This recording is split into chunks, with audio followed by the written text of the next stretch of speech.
توی این ویدیو میخوایم تاثیر جنگ بر طلا و بورس رو با هم بررسی کنیم. پس با من همراه باشید تا یه تصمیم منطقی و واقعی رو برای سرمایه‌تون بگیرید. به طور کلی زمانی که ناامنی در سطح جهان گسترش پیدا میکنه، شاید طلا تنها کالاییه که میتونه تضمین کننده ارزش پول کشورها باشه. در شرایط الان و بعد از شروع جنگ فلسطین و اسرائیل انتظار میرفت که قیمت طلا روند صعودی رو در پیش بگیره که همینطور هم شد و در عرض 2 روز قیمت طلا بیش از 7% افزایش پیدا کرد. اما آیا تداوم این روند محتمله یا انتظار میره قیمت بدون توجه به سایه جنگ مسیر خودش رو طی کنه؟ برای رسیدن به جواب این سوال خوبه که سری به گذشته بزنیم و اثرات جنگ اوکراین و روسیه رو بر نوسانات قیمت طلا با هم بررسی کنیم. به محض شروع جنگ اوکراین و روسیه در تاریخ 5/12/1400 قیمت اونس در 12 روز بیش از 10% افزایش پیدا کرد. اما حدود 2 ماه بعد نه تنها به سطح قیمتی شروع جنگ واکنش داد، بلکه بعدش به سطوح قیمتی پایین‌تری برخورد کرد. تأثیر اون جنگ بر قیمت طلای داخلی هم تقریبا مشابه با قیمت جهانی بود.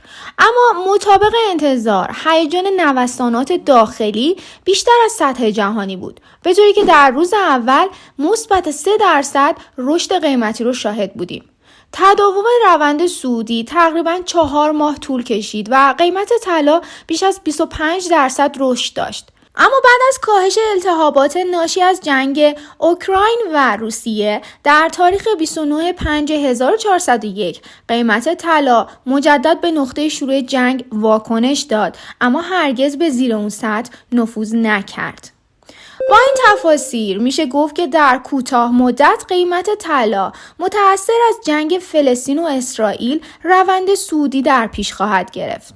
راجع به روند بلند مدت اون میشه گفت در مسیر صعود قرار داریم. اولا به واسطه افزایش قیمت نفت، رشد قیمت طلا محتمله.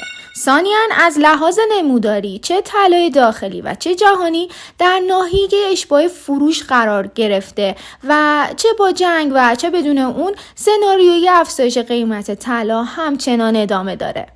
حالا بازار بورس رو با هم بررسی کنیم، اما قبلش ممنون میشم برای حمایت از کانال من این ویدیو رو لایک کنید و کانال رو سابسکرایب کنید. اما در رابطه با بازار بورس، همونطور که میدونید با شروع جنگ فلسطین و اسرائیل بازار به صورت هیجانی منفی سنگینی رو تجربه کرد. اما پیشبینی ما از روند بازار چیه؟ برای این پیشبینی دوباره فلش بک میزنیم به گذشته و یه بررسی رو با هم انجام میدیم که ببینیم در شرایط مشابه چه تأثیری رو روی بازار بورس داشتیم. کلاً اتفاقات سیاسی به 2 دسته تقسیم میشن. یکی اتفاقات سیاسی که خود کشور درگیرش میشه، مثل زمان فوت آقای قاسم سلیمانی، مثل زمانی که ایران پایگاه آمریکایی عراق رو موشکبارون کرد. توی این مواقع بین 1 هفته تا 10 روز ممکنه بازار تحت جو این اخبار قرار بگیره و منفی باشه. اما زمانی که جنگ‌های منطقه‌ای صورت میگیره توی کشورهایی که ما به صورت نیابتی حضور داریم یا مشترک المنافع با ما هستش، مثل جنگ روسیه و اوکراین، این جنگ‌ها معمولاً تا زمانی که خاک ایران مورد تهدید قرار نگیره بین 2-3 روز بازار رو شدیداً منفی میکنه و بعدش بازار حالش سر جای خودش میاد و شروع میکنه به توجه کردن مسائل اقتصادی داخلی خودش و بر اساس اون جهتگیری میکنه. حالا در این زمان اگر جنگ اسرائیل و فلسطین به خاک ایران کشیده نشه، بازار بعد از 2-3 روز شروع میکنه به توجه کردن مسائل داخلی خودش.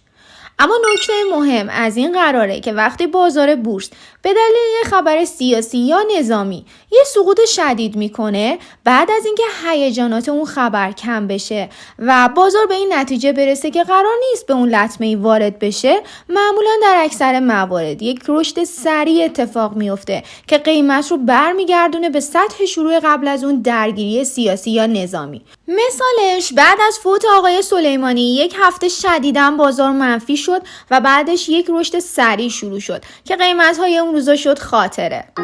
کلاً سعی کنید درگیر اینجور هیجانات نشید. ممنون که تا انتهای این ویدیو همراه من بودید. تحلیل‌های خودتون رو در چنین مواقعی برام کامنت کنید تا درودی دیگر بدرود. دوستدار شما هانی جهانبخت.